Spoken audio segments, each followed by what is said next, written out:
सभी मीडिया बंधुओं को मेरा नमस्कार। और आज 26 फरवरी 2024 को हमने सदन बुलाया था और आज बहुत ही महत्वपूर्ण मुद्दे और एजेंडा प्रस्ताव आज सदन में लगाए गए थे। बट हर बार की तरह भी भारतीय जनता पार्टी के पार्षदों की जो गुंडागर्दी है वो जारी रही। आज भी सदन की कार्रवाई को नहीं चलने दिया गया, खूब हंगामा किया और आज भी ये साफ हो गया कि भारतीय जनता पार्टी के पार्षद चाहते ही नहीं है कि हम दिल्ली की जनता के, कर्मचारियों के या जितने भी स्टेक होल्डर्स हैं नगर निगम से जुड़े हुए, उनके प्रस्तावों पर हम चर्चा कर सकें। और बहुत खेद होता है मुझे कि जब भारतीय जनता पार्टी के पार्षद इस तरह सदन की मर्यादा का ध्यान में ना रखते हुए किसी भी मुद्दे पर चर्चा नहीं करते हैं। आज के सदन में बहुत ही महत्वपूर्ण मुद्दे रखे गए और कुछ हमने ऑन टेबल भी जो है प्रस्ताव लगाए और कुछ जो इम्पोर्टेंट, जो सबसे प्रमुख जो हमारे प्रस्ताव रहे वो थे। सबसे पहले है हमारा एक डीएनबी कोर्स है जो रेडियोलॉजी डिपार्टमेंट में हिंदूरा हॉस्पिटल में हम इसको शुरुआत कर रहे हैं, उसका प्रस्ताव लगाया गया। हॉर्टिकल्चर डिपार्टमेंट में जितने भी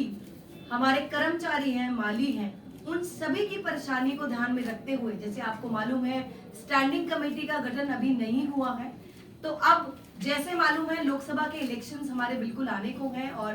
कभी भी कोड ऑफ कंडक्ट लग सकता है और कोड ऑफ कंडक्ट लगने के बाद हम ऐसे प्रस्तावों को सदन में नहीं ला सकते। उसी को ध्यान में रखते हुए हॉर्टिकल्चर डिपार्टमेंट के द्वारा एक प्रस्ताव लगाया गया जिसमें 5 महीने का इकट्ठा जो है हम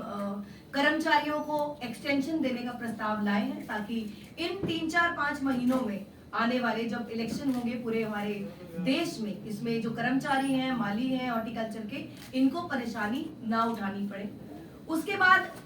टोल टैक्स का एक प्रस्ताव हमने लाया जिसमें 6 महीने के लिए हमने जितने भी दिल्ली के हमारे टोल टैक्स है इनको 6 महीने के लिए एक्सटेंशन दे दिया गया है, क्योंकि स्टैंडिंग कमेटी नहीं है तो इसी को हम एक्सटेंशन हमने दिया है। उसके बाद और भी बहुत सारे प्रस्ताव हैं जो हमने ऑन टेबल लाए और सबसे इम्पोर्टेंट जो ऑन टेबल प्रस्ताव जो हम आज लाए हैं वो है, पूरी दिल्ली में एक समस्या है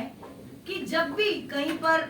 दिल्ली में किसी भी कॉलोनी में जब कुछ भी किसी भी प्रॉपर्टी पे जब रेनोवेशन होती है, कुछ ऑल्टरेशन होती है,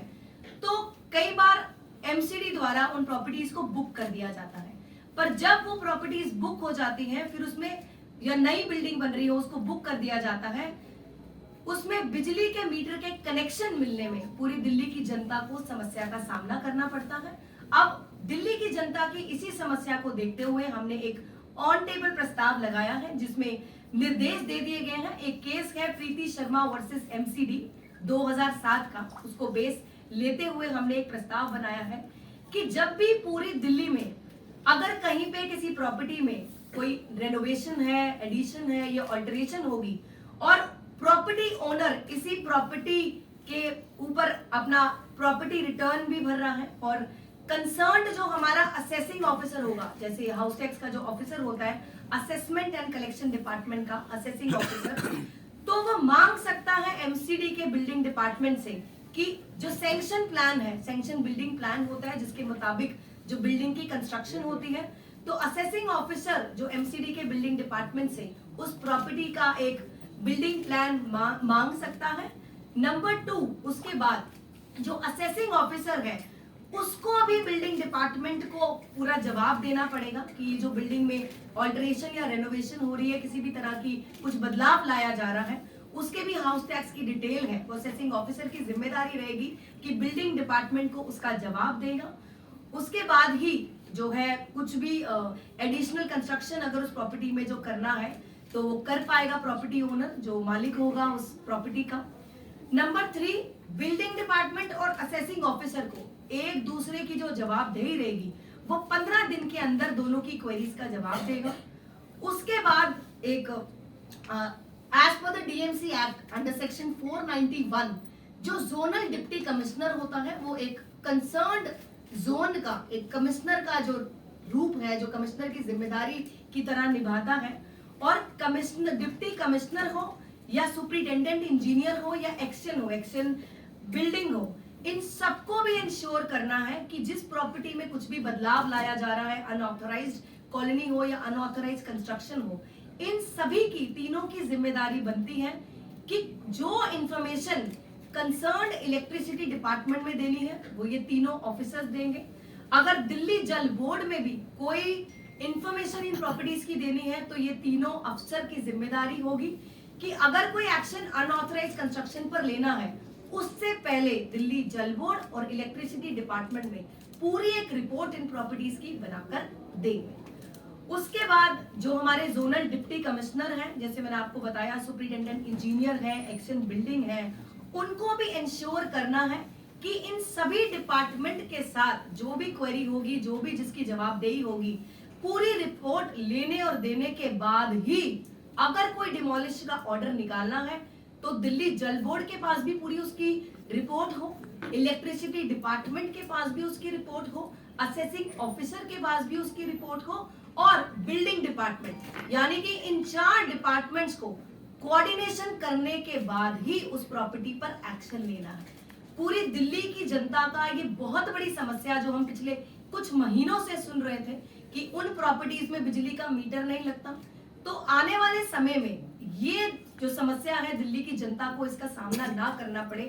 तो एक प्रस्ताव हमने इस केस के बेस पर यह प्रस्ताव जो है हाउस में पास किया है और मुझे लगता है इस प्रस्ताव के पास होने के बाद दिल्ली की जनता को बहुत बड़ी राहत मिलेगी और चारों डिपार्टमेंट का जब कोऑर्डिनेशन ठीक होगा तो वो भ्रष्टाचार को भी बढ़ावा नहीं दिया जाएगा। और ऐसे ही बहुत सारे प्रस्ताव हमने आज ऑन टेबल लगाए, जैसे नगर निगम के स्कूलों के बच्चों के यूनिफॉर्म को लेकर है, स्टेशनरी को लेकर है और किताबों को लेकर है, तो वो प्रस्ताव भी पास किए गए। और बहुत सारे हमारे नए एक एडिशनल कमिश्नर है, डीसीज हैं, उनकी अपॉइंटमेंट्स को लेकर है, तो उन सभी को पास कर दिया गया। और एक एक जरूरी प्रस्ताव हमने आज एक पास किया। एक Delhi foundation of deaf women एक ऑर्गेनाइजेशन है, उन्होंने नगर निगम को अप्रोच किया कि उनको अपनी संस्था के लिए एक सराय काले खां में एक हमारी एमसीडी की प्रॉपर्टी है, उसमें एक फ्लोर रेंट पर चाहिए, तो हमने उस प्रस्ताव को भी पास किया। हम चाहते हैं, हम वुमेन एम्पावरमेंट की बात करते हैं और ऐसी डिसेबल्ड वुमेन जो तरह तरह की जो संस्था है ये ट्रेनिंग देती है ऐसी महिलाओं को जिनको सुनने और बोलने में दिक्कत है, जैसे सिलाई का कोर्स हो गया या ब्यूटिशियन का कोर्स हो गया, उनकी ट्रेनिंग को, तो उनकी जो जरूरतों को ध्यान में रखते हुए नगर निगम ने उनको भी एक प्रॉपर्टी रेंट पर देने का प्रस्ताव पास किया। पर कुछ कुछ ऐसे प्रस्ताव हैं जिनको पास नहीं भी किया गया, जैसे आप नोट कर सकते हैं जो नंबर है मैं आपको बता देती हूँ किस किस प्रस्ताव नंबर को पोस्टपोन किया गया। जैसे यूबी नंबर 8, 25, 28, 8, 20, 4, 9, 14 ऐसे 8 प्रस्ताव हैं जिनको पोस्टपोन किया गया और बाकी जितने हमारे आज के प्रस्ताव से उन सबको पास किया गया। मैं आज मीडिया के माध्यम से भारतीय जनता पार्टी को एक दरख्वास्त करना चाहूंगी, इतने महत्वपूर्ण मुद्दे कर्मचारियों से रिलेटेड, अस्पतालों से रिलेटेड, स्कूलों से रिलेटेड, महिलाओं से रिलेटेड है, जनता, दिल्ली की जनता को लेकर प्रस्ताव है, दिल्ली की जनता को जितनी समस्याएं हैं उनको लेकर प्रस्ताव हैं। तो गुजारिश है इस मीडिया के माध्यम से भारतीय जनता पार्टी के सभी पार्षदों को कि 1 साल से ऊपर होने को आया है और दिल्ली की जनता जो है इस लड़ाई में, हाउस में और पॉलिटिकल जो राजनीति का एक अखाड़ा जो हमने सदन को बना दिया है,